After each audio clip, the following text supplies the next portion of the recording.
کتنی ناپاکی لگنے سے نماز ہو جائے گی اور کتنی ناپاکی لگنے سے نماز نہیں ہوگی؟ اور دوسرا سوال ہے کہ نجاست کی اقسام کتنی ہیں؟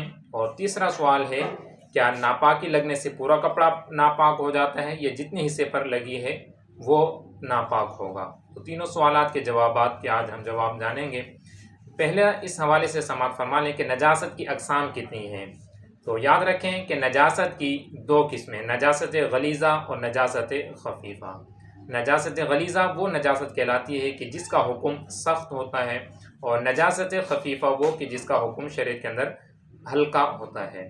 نجاست غلیظہ وہ نجاست کہلاتی ہے کہ جس کے نکلنے سے انسان کے بدن سے خارج ہونے پر انسان پر وضو یا غسل لازم ہو جائے، جیسے کہ پیشاب، پاخانہ، اور اسی طرح سے بہتا ہوا خون، پیپ اور منہ بھرقے، اور اسی طرح سے منی، مزی، ودی وغیرہ۔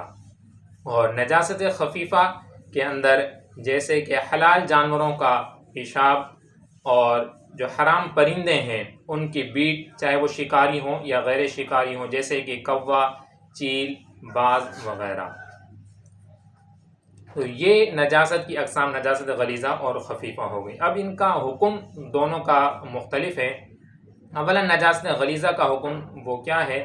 نجاست غلیظہ کا حکم یہ ہے کہ اگر کپڑے یا بدن پر کسی جگہ لگ جائے تو اب دیکھیں گے کہ وہ درہم سے کم لگی ہے یا درہم کے برابر یا درہم سے زائد۔ اگر درہم سے کم لگی ہے تو پھر ایسی صورت میں اس کپڑے کو پاک کرنا، یعنی اس نجاست کو دور کرنا، یہ سنت ہے کہ اگر ایسی ہی یعنی وہ ناپاکی لگی ہوئی نجاست غلیظہ اور نماز پڑھ لی تو نماز ہو جائے گی، البتہ اس نماز کو دہرا لینا بہتر ہے۔ اور اگر نجاست غلیظہ درہم کے برابر لگی ہے کپڑے یا بدن کے اوپر تو ایسی صورت میں اسے پاک کرنا یہ واجب ہے۔ اگر بغیر پاک کیے ہی نماز پڑھ لی تو ایسی نماز مکروہ تحریمی ہو جائے گی، نماز کو دہرانا یہ واجب ہوگا۔ اور اگر درہم سے زائد نجاست غلیظہ لگی ہے تو پھر ایسی صورت میں نماز ہوگی ہی نہیں، نماز کو دوبارہ پڑھنا یہ ضروری ہوگا، اور اگر جان بوجھ کر پڑھی تو ایسی صورت میں انسان گناہ گار ہوگا، اور اگر نماز کو ہلکا جانتے ہوئے پڑھا تو پھر ایسی صورت میں تو یہ کفر بنے گا۔ اب نجاست خفیفہ کے حوالے سے سماعت فرما لیں۔ نجاست خفیفہ کا حکم یہ ہے کہ کپڑے یا بدن کے جس حصے پر لگے گی اس کی چوتھائی سے اگر کم ہے تو یہ نجاست معاف ہے کہ ایسی صورت میں نماز ہو جائے گی، اور اگر چوتھائی سے زائد، چوتھائی کے برابر ہے یا چوتھائی سے زائد ہے تو ایسی صورت میں وہ نماز دوبارہ پڑھنی ہوگی۔